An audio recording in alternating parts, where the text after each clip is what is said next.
دا دوانه حضرات خو تاسو پیژنئ ماشاءالله څه تعریف محتاج نه دي. یو مفتی منیر شاکر صاحب دی، بل مفتی ندیم صاحب دی. مفتی منیر شاکر صاحب دا خبره کړې وه چې تراویح مستحب دي، مطلب کو دی وکړي صحیح ده، کو دی ونه کړي څه خبره اتره نشته. مفتی ندیم صاحب ادیف 200 جناب دا سنت مؤکده دي، باقاعده دلایل شته. نو جناب دوی مفتی ندیم صاحب ورته ویلي چې کینو خبره وکړو، او کو مفتی منیر شاکر صاحب ورته ویلي چې راځه کینو خبره وکړو. نو که مفتی ندیم صاحب کینی نه نو د مفتی ندیم صاحب خبره څه ده کمزورې ده، او که مفتی منیر شاکر صاحب کینی نه نو د مفتی منیر شاکر صاحب خبره کمزورې ده. مناظره ده هر کله چې ګوره داسې یو خبر راشي په امت کې نو مشران کینی او خبره وکي. دا د ویډیوګانو کار نه چې د هغه ځای ویډیو کې بل د هغه ځای ویډیو کې ځکه چې پرونه یو سو جګړې مالی دلې وي، یو خو مخلاصه کړي وروانو ما او جناب هل هول سٹارټ کړو کنه، او بل په موبایل باندې مولوی سه پلانې او ډنګره و خو دی خو یو بګړاو پیدا شوی دی. یو خو زمونږه نعوذ بالله عبادتونه داسې دي کنه، بل تراو کې شک خبره تر رااله. نو جناب دا د ناس ته خبره ده. نو کوم یو مفتی صاحب کینی نه د ناس ته نه یریږي یا ناس ته نو جناب هغه سره دا خبره بیا کمزور ده. نو دینه مطلب دا دی چې دیو بل سره تاسو کینی او دا خبره مشترکه دی عوامو ته وکړي، ځکه عوام څه کوي څه کوي. ډیر ملګرو د مولوی سي خپل خبره مو کوي، جناب زه خو دا خبره وکما، زه خپل خبره نه کوم، خو مخې درسه موجود دي او دنیا دلایل دي. نبی علیہ الصلوۃ والسلام سو کو یو پیره تراوی وکړي، دا غینه پس یو پیره 2-3 تراوی خپل ژوندۍ کې وکړي. بیا چې د صحابه شوق ته وکړو، صحابه پته مناسو نبی اسلام راونه ولی صحابه د الله رسول و استاد شوق ته مې وکړو، ما وسره چلې د باندې فرض کی دا تراوی. الله الله الله د عمر رضی الله تعالی عنہ دور رااله چا بسکول چا بسنګ کولی.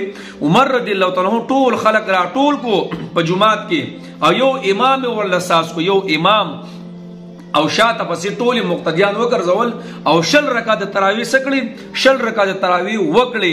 دا هغه نفس را روانه او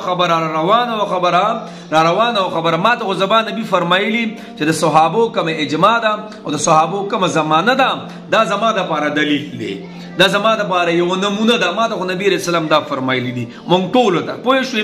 بل خبره علی رضی الله تعالی عنہ چې کله وکتل جنابو دروجی پټیم کې دغه پټیم کې د تراوو پټیم کې چې جمعات ماشاءالله ډېر خستا رونق ته بګي او ډېر خلک راغله او تراوی کوي.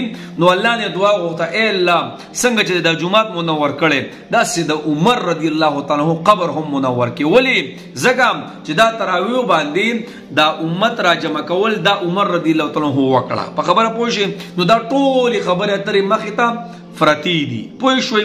نو جناب زه مفتی منیر شاکر صاحب ته دا درخواست کوم، ګورئ مفتی ندیم صاحب ته هم چې یو بل سره کینی عوامو ته دا خبره مخامخ کوي، ځکه جناب چې دې نه خبره کوم بل د هغه نه خبره کوي. دا وګوره اصول دي کنه چې کله یو خبره کیږي نو مخامخ خلک کینی او خبره حل کی. اوس کوم د یو بل سره کینو نه نو بس په امت کې بګړا وي. ګوره دا ویډیو زما اصلاحي ویډیو ده، مطلب د عوامو یو قسم له आवाज ودا چې ماته وی چې مولوی صاحب دې باندې تاسو ویډیو وکړئ. نو جناب خبره ده چې بدین کې الحمدلله ټول نشته، دا ټول اجتماعي دین اسلام دی، دین دی. په دې کې بعضې خبرې اختلافي راځي، خو جناب هغه به کینو، هغه به خبره اواره په اتفاق سره.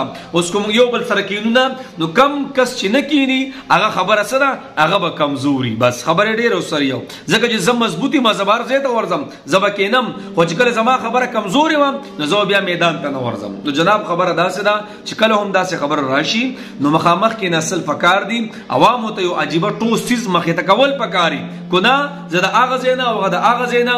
نو امت کې بسې امت کې به بګړاو راشي، بیا بسې دا اشتل لکشن دي موضوعونه دي او دا تلاوتونه عبادتونه کو به دا هم سي دا به هم بس خوند به پکې نه